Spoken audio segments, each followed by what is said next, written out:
Imagine waking up, walking to your bathroom and looking in the mirror. Okay. But instead of seeing yourself, you see a stranger mimicking your every move. Oh, wow. That's unsettling. Right. You blink, the stranger blinks. You breathe, they breathe. You know it's not you, but you're like permanently trapped behind that reflection. Yeah, Today on the deep dive, we are stepping directly into that exact reality. we really are. We're unpacking a highly poetic, just deeply raw piece of writing. It's simply titled Text. And it is incredibly dense. I mean, it reads like an unfiltered stream of consciousness. Totally. But just to set the stage for you listening right now, our mission here isn't to, look at the abstract political or social debates surrounding gender. We're not taking sides. Right, not at all. It's strictly to rigorously examine this author's lived experience. We are going to look at the specific architecture of their reality, the metaphors they use, and really explore the psychological mechanisms, like the literal how and why behind the profound weight of navigating the world in their shoes. And, man, the author doesn't offer any preamble either. No hand-holding to get us there. No, none. The source text opens with just 3 words. I am trans. Just right into it. Yeah, it's this sudden, completely unapologetic plunge right into the deep end. It doesn't ask the reader for permission to exist. Which is brilliant because it establishes the absolute foundation for the entire internal monologue that follows. Yeah. From that assertion, the text immediately pivots into a profound exploration of internal isolation. Like the author asks this devastating question, where are you if you're not you? I kept getting stuck on that exact line. Where are you if you're not you? It's heavy. It is. And they go on to describe this state as feeling what other people don't feel. They call it an absurd, hard to believe, and to live by idea of a thing. Right. It sounds incredibly isolating. But I really want to understand the mechanics of what's actually happening in the mind here. I mean, what does it mean to live with a reality that feels absurd even to the person living it? Well, if we look at this through the lens of psychology and neurology, we're talking about profound depersonalization. Okay. It's a fundamental mismatch in the brain's predictive coding. So think of it this way. Your brain maintains a constant complex map of your physical body, right? Like an internal blueprint. Exactly. It expects certain physical feedback based on that blueprint. Makes sense. But when the physical avatar, the literal body, fundamentally does not match the brain's immutable map of who it is, it triggers a continuous system error. A system error. Wow. Yeah, the author is describing the intense solitude of experiencing this massive, all-consuming neurological mismatch. And the rest of the physical world cannot see it. Because it's entirely internal. Right, which is why the author says the world finds it hard to go by and hard to understand. So they are completely alone with this invisible system error. But then they immediately follow that up by fiercely defending the permanence of it. Yes, they do. They write, make it last. Yeah. Because it does last. We're not just some people who happen to feel a thing. They're drawing a really hard line there between a temporary emotional state and an immutable state of being. Right, because the outside world often tries to categorize this experience as a phase, Yeah, like a trend or a fleeting feeling. exactly. And the author is planting a flag. They're saying this isn't a passing thought.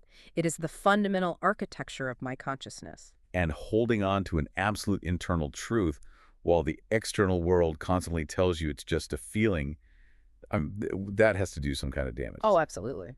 I think that brings us to the author's struggle with the concept of reality itself, because they use a very specific phrase that actually gave me pause. Which one? They write, living like this makes you so paradoxed. Ah, yeah. They're using paradoxed as a verb. I struggled with this at first. What exactly is bending the mind here? Because they say our minds are our reality. When we bend our reality, we are bending our minds. Well, let's think about the psychological concept of cognitive dissonance, but on an extreme survival level. Okay, lay it out for me. A paradox is a self-contradictory situation, right? So the author's mind knows its absolute truth. But they are forced to exist in a physical and social reality that constantly, aggressively contradicts that truth. So the outside world is the contradiction. Exactly. And to survive in that hostile external space, you have to constantly contort or bend your internal reality just to navigate the day. You're basically managing 2 completely incompatible truths at all times. Yes. And bending that reality requires an immense continuous expenditure of cognitive load. It literally bends the mind out of shape. That sounds exhausting. And the text actually follows that up with a really stark admission about the lack of choice in all this. Right. Because amidst all this heavy philosophy, there is just a blunt, unadorned sentence. They say, I want to choose, but I can't.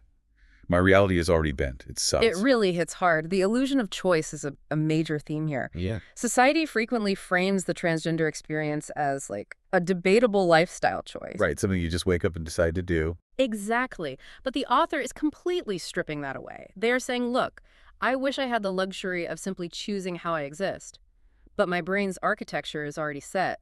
The reality is already bent. There's no choice involved in the fundamental mismatch. None. The only choice is how to survive it. And surviving that bent reality eventually takes a massive toll on the physical body, too, not just the abstract mind. It absolutely does. This shifts the text into a discussion about the physical burden of dysphoria.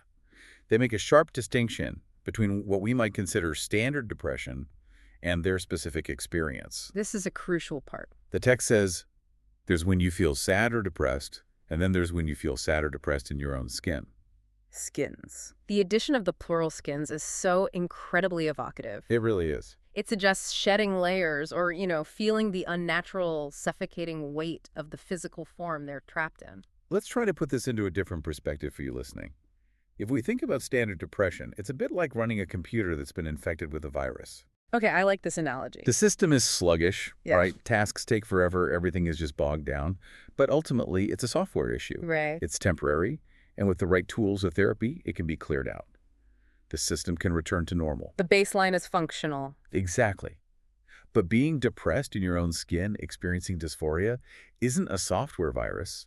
It's like trying to run an operating system on hardware it was fundamentally never designed for. Wow. Yes. The incompatibility is permanent. Yeah. The motherboard just doesn't match the code. And that hardware incompatibility means the system is always running hot. Oh, that's a great way to put it. The cooling fans are constantly screaming just to keep the machine from crashing entirely.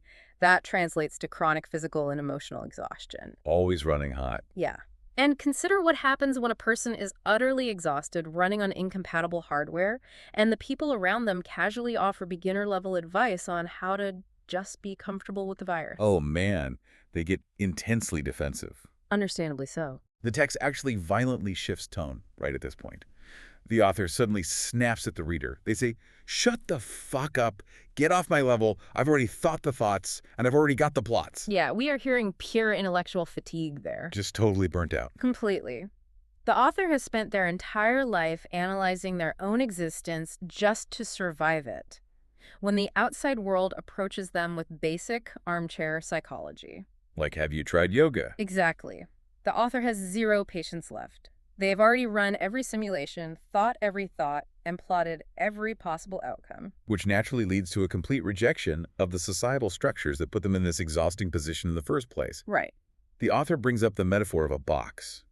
This represents societal expectations, gender norms, the rigid categories we use to organize human The beings. things we use to sort people. Yeah. They write, fix the box, because the box is a real shit show. I'm sorry, but the dog shit on it years ago. There is a deep, necessary cynicism there. I mean, sociologically speaking, human beings rely heavily on heuristics. Mental shortcuts. Right. We use these mental shortcuts, these boxes, to quickly categorize and understand the world around us. It saves our brain's energy. Makes sense. But those heuristics are often deeply flawed. They're entirely inadequate for containing actual human complexity. And when a person doesn't fit into the established box, society doesn't usually rethink the box. No. Society blames the person for not fitting. Exactly. And the tragedy, the author highlights, is that because the box is broken, they are forced into an impossible corner. They write, we don't just live the lie we live and more commonly die. We are forced a lie. That line is chilling. It is. This is where the stakes of this deep dive elevate from psychological theory to literal life and death. The failure of these societal boxes forces people into a lie, and the pressure of that lie has fatal consequences. The author is stating a really grim statistical reality about the survival rates of people forced to live incongruent lives. Yeah. And if the lie is fatal, eventually survival requires a confrontation with the outside world. You just cannot stay hidden forever if the hiding is what's actually killing you. And that brings us to the final major theme of the text, which Yeah. is the deeply aggressive, almost chaotic experience of coming out and asserting their identity to the public. It's a massive shift. The wordplay here speeds up dramatically. The author writes, "That's why saying I'm a guy isn't a piece of cake, but a piece of pie to the face." We really need to look closely at the sociological concept of performative identity here. Okay, tell me more about that. Well, the act of declaring who you are shouldn't have to be a performance, right? But marginalized individuals are often forced to turn their existence into a spectacle just to be acknowledged by the majority. And the specific imagery of a pie to the face is just so striking to It me. really stands out. Because a piece of cake implies something easy, celebratory, sweet. Yeah. But a pie to the face, that is slapstick violence. It's clownish. It highlights how vulnerable, ridiculous, and publicly mocked the author feels when simply stating their reality. It's an act that causes society to point and laugh at their expense. It is a profound act of public humiliation.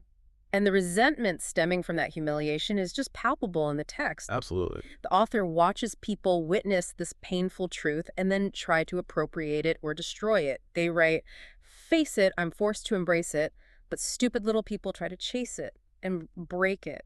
It's my own understanding, and you want to take it? Fake it." Take it, fake it. You can hear the rhythm of the anger there. It's almost like a drum beat. Chase it, break it, take it, fake it. They are furious at the external invalidation.